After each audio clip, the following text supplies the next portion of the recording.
1% for the Planet was founded by Yvonne Chouinard of Patagonia and Craig Matthews of Blue Ribbon Flies. And in 2002, they went on a fly fishing trip to Madison River. And, they're just two avid fly fishermen that own these businesses, but they're friends. And so they just went on a fly fishing trip and really just kind of got to talking on that trip about their business and their passion for the planet. And going back to what you said of them being passionate about this space, but them utilizing the resources and just kind of the issues involved with that.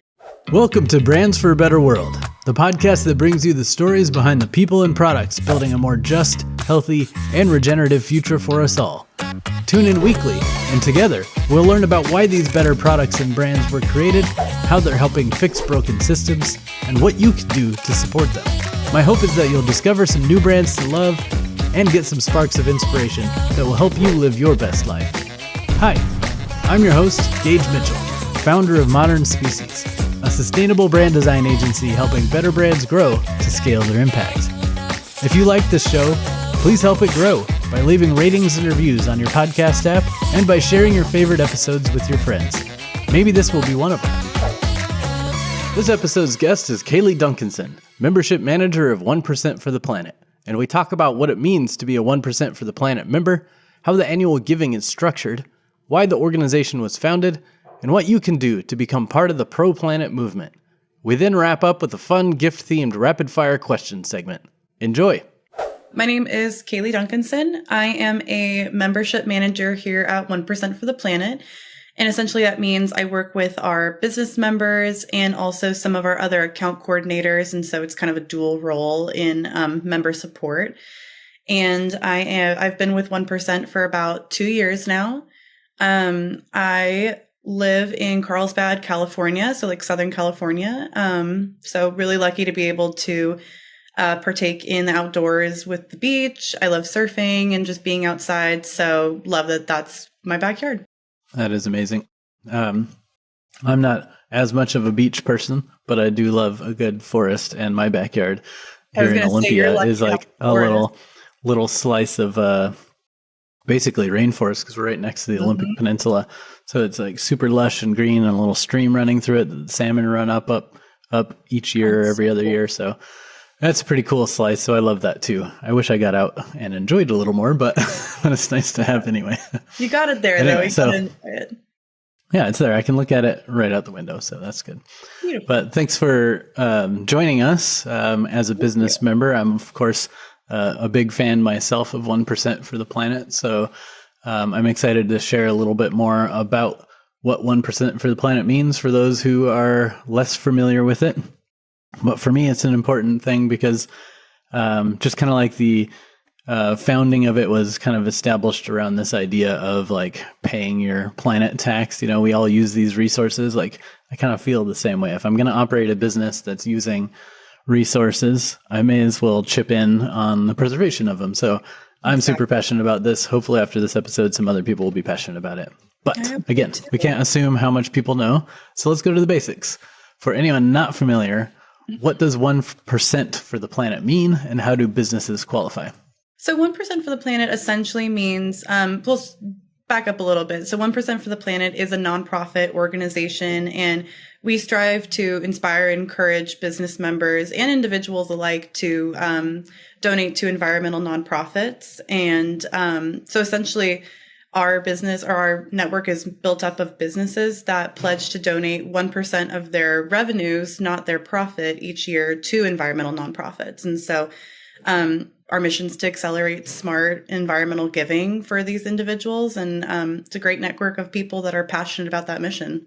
And one of the things I like to emphasize too is you mentioned the revenue, not the profits, right? So exactly. Yeah. And I think that the reason that's important is for non-businessy people out there, those two numbers are very different. Because I hear a lot of non-businessy people being like, "Oh, those are high revenues. You must be rich." And it's like, well, that doesn't mean profit. Yeah, exactly. So revenue is like the total amount of money you make, whereas the profit is after you extract all your expenses and everything else, what's left over, right? So the companies who donate based on profits, they're only donating obviously when times are good, and they're donating based on, the leftover money at the end of the day. Whereas 1% for the Planet members are donating based on revenue, which means they're donating whether or not they make a profit, and they're just building it into their business model. And it's coming from a larger number, right? So 1% of revenue is a lot different than 1% of profits. Yeah, very different. And that's how it's been from the very beginning. And so that's never changed with our mission and our organization. And so it's great to see this many members who really, like you said, build that into their business and are passionate about that and really put like the environment first within their business. Right. And then also just for the businesses out there who are considering joining, like we Modern Species have joined, just to let you know, it's scalable with your business, obviously. So it's not like you're signing up to donate millions of dollars if you're a tiny business, but also there are multiple ways to donate or to satisfy that 1%. So can you talk a little bit about the different ways to achieve that 1%? Yeah, definitely. And that's actually one of my favorite parts of our organization is just how flexible we are with that 1%. And so, you can reach your 1% by donating monetarily to environmental nonprofits, or you can reach that in non-monetary forms. So like if you have a local organization that you like to volunteer with, we can count that volunteer time towards your 1%. If you have like a product or service that you want to donate to a nonprofit, we can count that as well. There's lots of different ways to give. And so I think that's one thing that 1% really recognizes. And as an organization, we want to make that giving flexible for our business members. And so that's a really cool feature of membership. Yeah, that's one thing I've never thought to ask, and maybe you don't have this info, but it just pops into my mind. Beyond monetary giving, what's the most popular other way businesses are typically giving?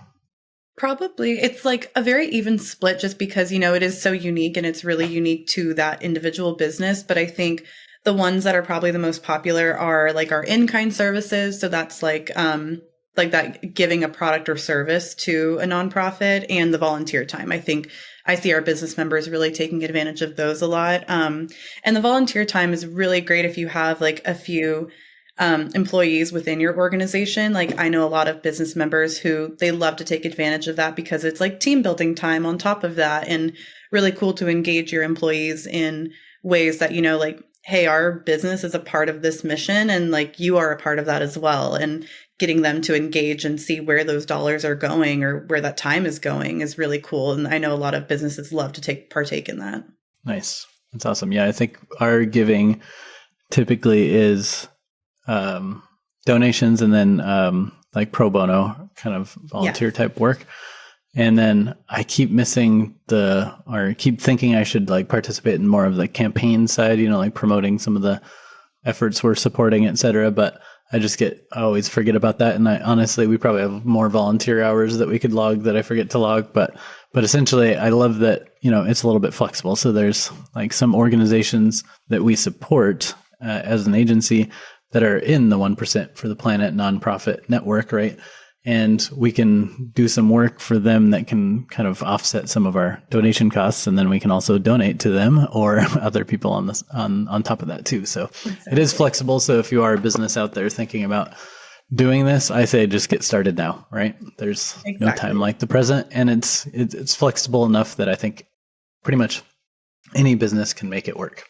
So hopefully people are fairly clear on what 1% for the Planet means now. When you see that logo on a product or a business, now you know what that means. And part of the reason we're featuring so many certifications or certifications in general in the guide this year of just making sure products have at least one or more of the partner certifications is that it's this like third-party verified kind of thing, right? So a lot of, not to say that all companies out there are greenwashing or purpose washing, but just because somebody says they're doing it doesn't always mean they're doing it. But when you see that mark on a package, that means somebody else verified it, right? So you can literally see that mark on a package, go to 1% for the Planet's website, find that company in the directory, and you can see what organizations they donated to. So that's kind of a cool feature. I think it's even just a nice way for us as a company to keep track of like what we've done each year. And then even just to have like that quantified number as well, which we don't have a specific budget. Like we usually end up more like 5% or more or something like that we've ended up donating. So it's just fun to kind of like see that and keep track of that number. So the point is look for these certifications because that means somebody double check their math. Yeah. And like a little bit more on the certificate. I forgot to mention the certification process, but just more details for listeners too is that is like a year over year process. And so that's the work that we do is checking each year and making sure that, these businesses are walking the walk, just like you in Modern Species. Like it's a yearly check. Right. Yeah. That's a good note too. All right. So we talked about what 1% for the planet is, but how about a little story behind it? When, how, and why was this organization founded? Yeah. I love the story because I feel like it's just like very like down to earth kind of like, I feel like anyone can see themselves in this story, but 1% for the Planet was founded by Yvonne Chenard of Patagonia and Craig Matthews of Blue Ribbon Flies. And in 2002, they went on a fly fishing trip to Madison River. And, they're just two avid fly fishermen that own these businesses, but they're friends. And so they just went on a fly fishing trip and really just kind of got to talking on that trip about their business and their passion for the planet. And going back to what you said of like, them being passionate about this space, but them utilizing the resources and just kind of the issues involved with that. And that's essentially that conversation is where 1% for the Planet was born, was them talking about, we use these resources for our businesses and we should donate at least 1% back to environmental causes just as like a quote unquote earth tax. And whether we're profitable or not, we're using these resources. So that's really where it came to be. It was just on a fly fishing trip with two people who loved that space and wanted to protect it and made efforts to do so. And that's where it was born. That's awesome. I do love that story too, because it just makes it so real and human, right? Because so often you think of these kind of movements as like this big strategic play for one way or another. It's like, oh, this will help promote my company, or this will, whatever, some sort of selfish gain. But they were literally just like, you know what? we love this river. We love these fish. We love this planet. And our businesses wouldn't exist if we didn't have access to these resources. So if we chip in a little bit and everyone else chips in, then we'll have these resources for the future generations, which is cool. One thing that I don't know if I've looked up or even thought to ask is, do you know how they landed on 1%? Like instead of 3% or 5% or 10% or whatever? Like, was it just the most accessible number they could think of, or was there some math or strategy behind it?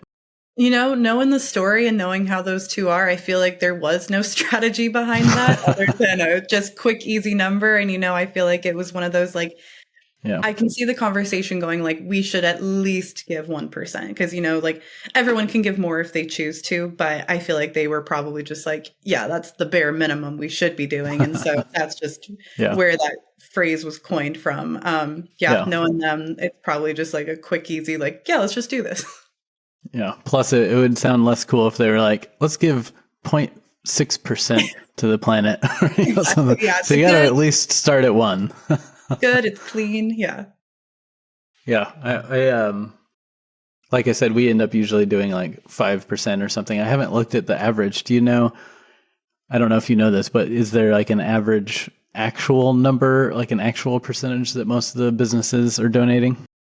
Not really. I feel like it probably is that 1% that's like the highest average, but we do have a lot of businesses that do give over 1%, just because it might go over in like those non-monetary types of giving.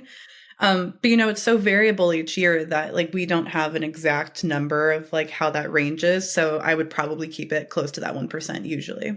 Nice.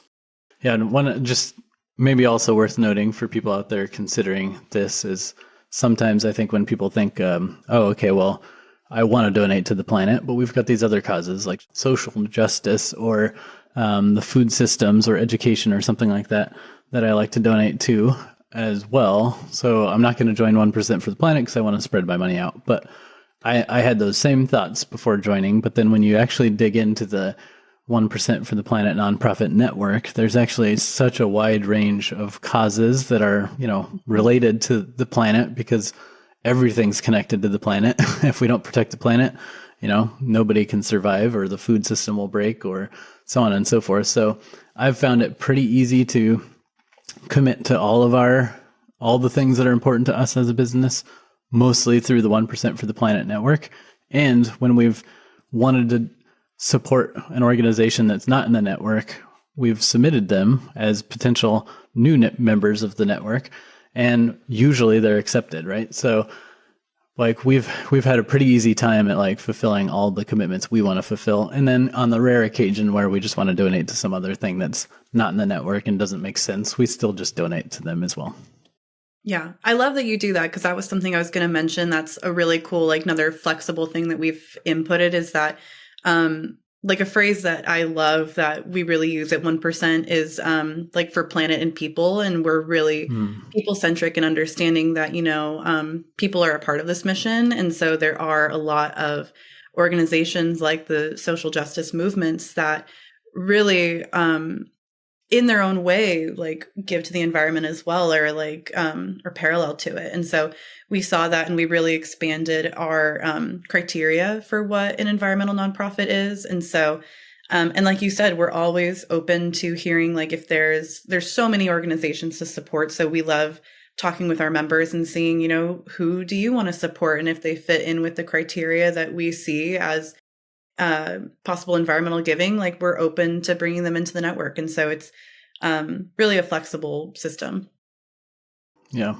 I do wonder if at some point the system gets so flexible that you either have to call it 1% plus for the planet, since you can donate more, or like you were saying, 1% for the planet, people, and whatever else. Yeah, exactly. To show that it's like there is a lot more here. But again, everything's connected to the planet. So for simplicity, I do like just the easy explanation of 1% for the planet. But I also wanted people to know that it is a pretty wide database. So you don't have to worry about like only donating to like planting trees or something like that, as narrow as that, right? There's so many different things you could donate to.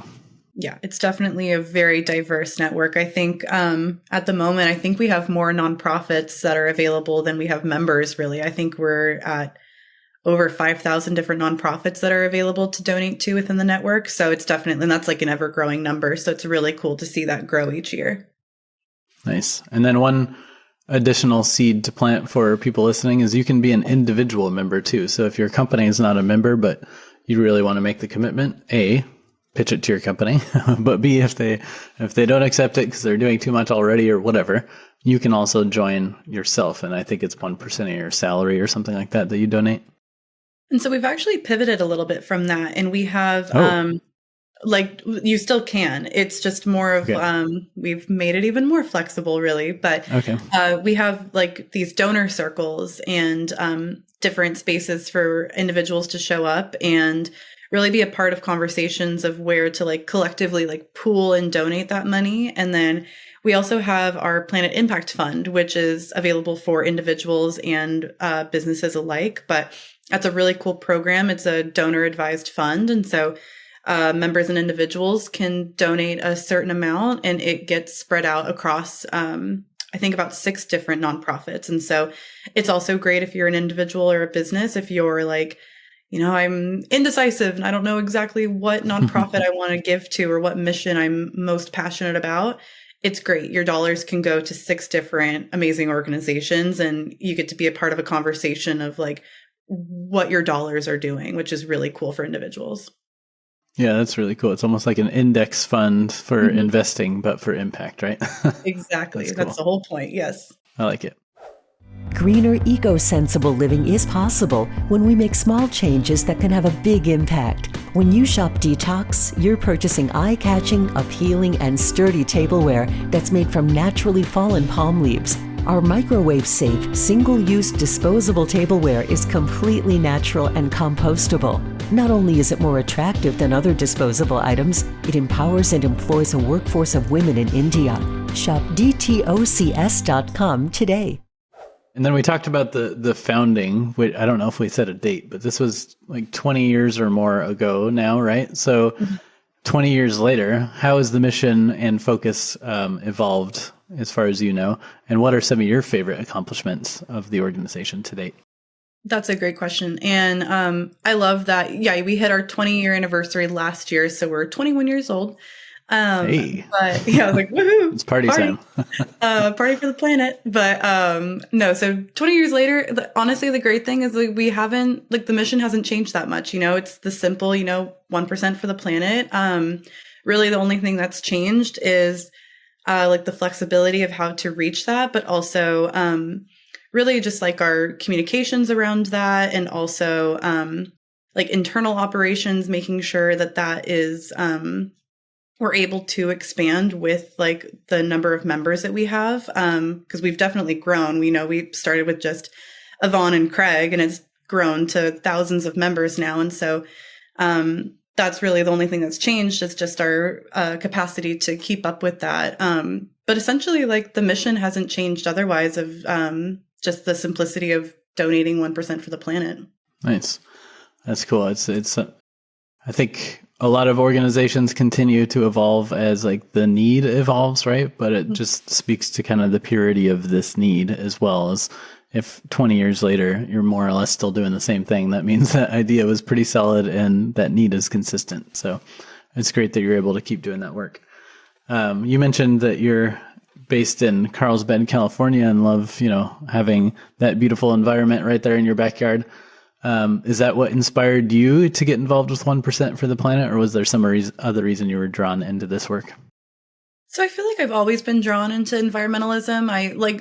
Basically I've grown up in, I've been really lucky enough to grow up in a beautiful area where I think that just really drove me to get into outdoor sports and really take advantage of the environment. And I think being able to recreate in a space really kind of like grows your love for it and your passion for that and knowledge around that. And so definitely being lucky enough to take part in outdoor spaces is what drew me here, and then led me to study that in college and everything. And so having like a educational background in it, plus just like a passion for it, is what really made me like look into 1% for the planet. And I actually looked into being an individual member. That's really how I found 1%, was just the interest in it's such a cool organization, and, it is so simple, and you feel like, wow, it's like impact driven, and like I as one person can participate in this. So really was looking into that and saw that they were hiring, and I was like, oh, this is a mission that like, it really blended I was in like people facing roles previously, but had a degree in environmentalism. And so I really felt like 1% just like married those two ideas together so well, and just like haven't looked back since. It's just been like such a great balance of those two. That's really cool. Out of curiosity, how did you first learn about 1%? Just looking up like environmental organizations and nonprofits. Like I just kind of got interested. I just from volunteering in my local areas as well, and looking at nonprofits, I think just went down that rabbit hole really during the pandemic, actually. I think everyone might have had that like internal crisis of just like, I need to do something that's like bigger than me, and like, where do I really like, you just have this moment of like, okay, I just want to like do something good, and like, who are people that I can like connect to that have that mission as well, or that passion. And so really just through research of other nonprofits, came across 1% and just loved the mission.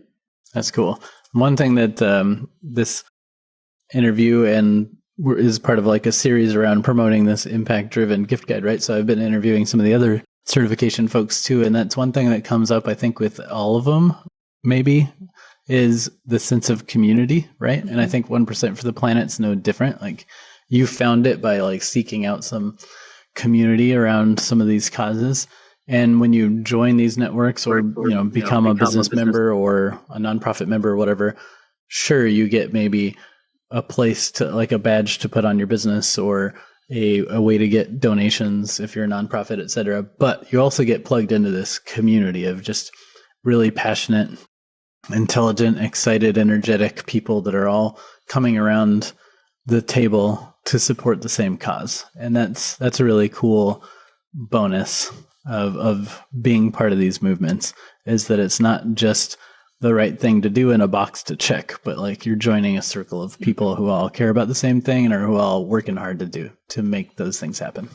Yeah. And that's definitely been like one of my favorite part of working is being able to see those connections be made, and also like be lucky enough to partake in those connections. But, just seeing how these business members and nonprofits, like all those partnerships are formed, is a really cool like side bonus of being a part of the membership. Yeah, that's cool. Yeah, I guess your eyes on the ground of all the community being built, right? That's awesome. So we've talked a lot about 1% for the planet in general, but let's talk about the brands that people can support, because again, part of this conversation's around the impact-driven gift guide, where we've included a lot of 1% for the planet brands, but there's no way we could include all of them. So how many businesses out there are part of 1% for the planet, and where can people go to find information about them so they can support those brands who support the planet?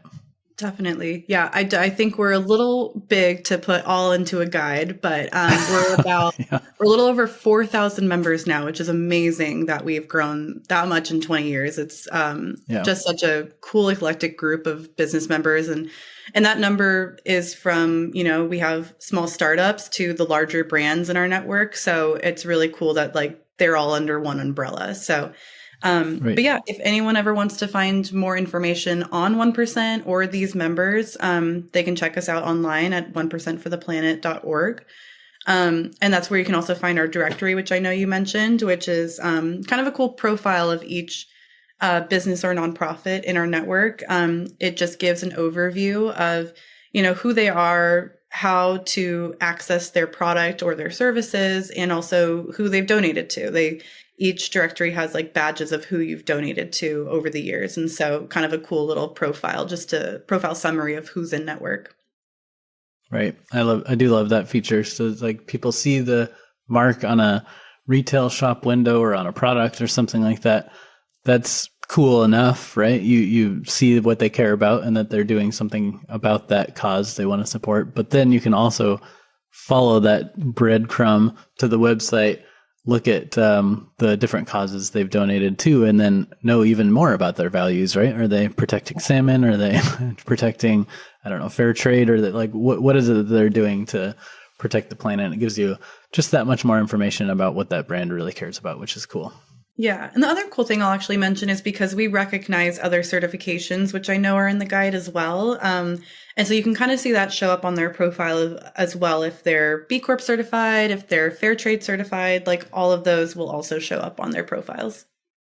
Yeah, that's cool. And that's actually pretty unique, I think, because Modern Species is B Corp 1% for the planet and climate, or carbon neutral, maybe shifting to climate neutral at some point. But I don't think if you go to like the B Corp directory, I don't think it also says like other commitments or memberships or affiliations or anything like that. Like you can read the report on how they scored on different criteria, but it's cool that, I guess I hadn't thought about that before, that through the 1% for the planet directory, you can also see some of the other organizations they're involved with or other certifications that they're part of. Mm-hmm. That's really cool. Yeah. And just for clarity, for those who are tuning in and trying to type in the website, it is all spelled out, 1% for the planet, not the number 1 and the percent symbol for the planet, yes, correct?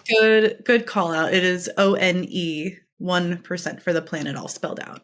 Yeah, I trip myself up on that every once in a while when I'm like trying to tag you all in social media, and I'm like, I can never remember, is it spelled out or is it, because written on the website title or on your social, it's like written like you see 1, in the percent symbol, but the handle, of course, can't have a percent sign in it, because that breaks the internet.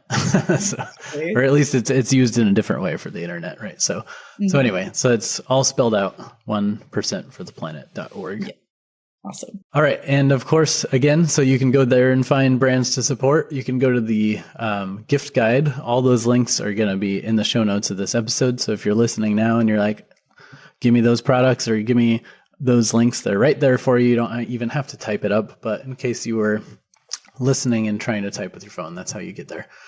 And with that said, since this is kind of partly promoting the impact-driven gift guide, while we intend for the guide to be usable year-round, because holidays happen all year round, not just the end of the year, this is the end of the year when we're publishing these episodes, so we thought we would do like a little fun holiday season kind of rapid round conversation, just to have a little fun here at the end. So I'm just going to dive in.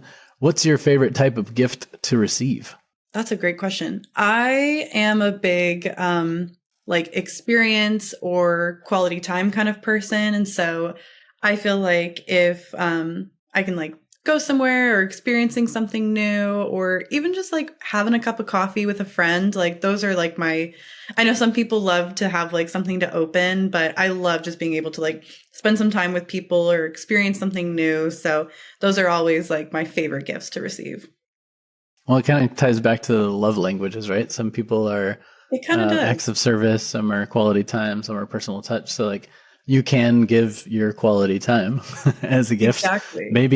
Maybe come with a bow on your head so that somebody can unwrap you. I guess I don't know. Oh, if I had someone do that, I'd be so happy. That would be so cool. 'Cause, They just show up everyone's, with a cup of coffee and a bow. oh, I'd There be, you yeah, go. done. Best gift ever. That'd be awesome. That's fun. All right. So what is your favorite holiday of the year? So it's so hard because I feel like there's parts of all of them that I love, but I think for me and just like my family, I actually really love Thanksgiving, which I know can be a little controversial sometimes, but for me, I have a big like gratitude and appreciation practice. And so I feel like for me and my family, we really take Thanksgiving to acknowledge that and just really be appreciative of one another and our time together. And, it's always great to like have that over a meal, of course, too. But really for us, I think it's about like, wow, we're all together under one roof and like, how's everyone doing? And just appreciating where we're at in life. And so having a day to kind of like go over that is awesome. Yeah, it's a really cool way of thinking of it because it's baked into the name, right? Thanksgiving. So of course we're all supposed to be grateful for all that we have, the bounty of, the earth and the people around us and our community, etc. So it's a nice way to frame it around, the intention of the holiday rather than just the turkeys or the football or whatever else people like to focus on, Black Friday kind of stuff. Yeah, you get one little breath of fresh air before like the Christmas rush. It's nice. Yeah, absolutely. All right, so where do you like to go to shop for your gifts? So I am very lucky to be part of 1% and definitely utilize the directory sometimes. I love being able to support our members as well, but I'm also a big shop small person. So where I live, I have a lot of just like little small businesses that I can actually walk to. And, over the years I've become friends with like the shop owners. And so I think that's huge to me is being able to shop small and, get to see who made that product and have a connection and like know that they spent so much time putting that together and you have like a personal connection to that one is great. I feel like that's really what I like strive to shop for all of my friends and family is to get something local around the area. Nice. Not to put pressure on you, but for anyone listening in the Carlsbad, California area, is there a specific shop you want to give a shout out to? Oh, there's this one called Wild Gold, and she has the best gifts. She has a lot of just like different local artists and everything. So she has like really cool stuff if you're in the Carlsbad area. All right, we'll try to track that down and put a link in the show notes. Yeah. Okay, so if you could only give one gift to everyone on your list, what would it be? Can I say a vacation? Heck yes. I feel like everyone I'm awesome. like the quality time person. So I feel like if I could give everyone like, hey, go take like a day off and just go relax or go somewhere, I would go with that. I feel like everyone needs one of those. That's a good like blanket item or thing needed. That's a really fun idea. Like I don't know how you give that gift, but like that would be a cool new version of like a 1% for the planet. It's just like a website where you could go and type in somebody's name or email address or whatever and pay however much and it gives them a day off. I don't know how you would do that because obviously you have to coordinate with everyone's bosses or whatever, but wouldn't that be amazing? I wish I could. I'm always like, can I contact your employer and just be like, hey, like give them a day off. Like I'll pay for it. I'd rather put that money towards something like you taking a break and hanging out. Yeah, that's a really cool idea. I'm going to noodle on that. And if I come up with something brilliant, we'll do it together. But good. I like it. I feel like, we at Modern Species try to give our team as many days off as possible. Like we take the whole week between Christmas and New Year's off as a winter break. We give them a week off, typically around 4th of July, but sometimes it moves for like a summer break and then pack in enough holidays to where there's at least one long weekend every month and so on and so forth. Amazing. But still, it would be cool to be like, I know we worked our butts off for this last week. I want to just buy you all, an extra day off or something like that. But sometimes there's just deadlines and workload and other things like that, and we just can't do it. But I would love if there's like a pause all other things and give this person a day off. That would be cool. Yeah, that'd be awesome. Okay, so last question, maybe the most important one. I don't know, because this is the impact-driven gift guide. So what does impact-driven mean to you?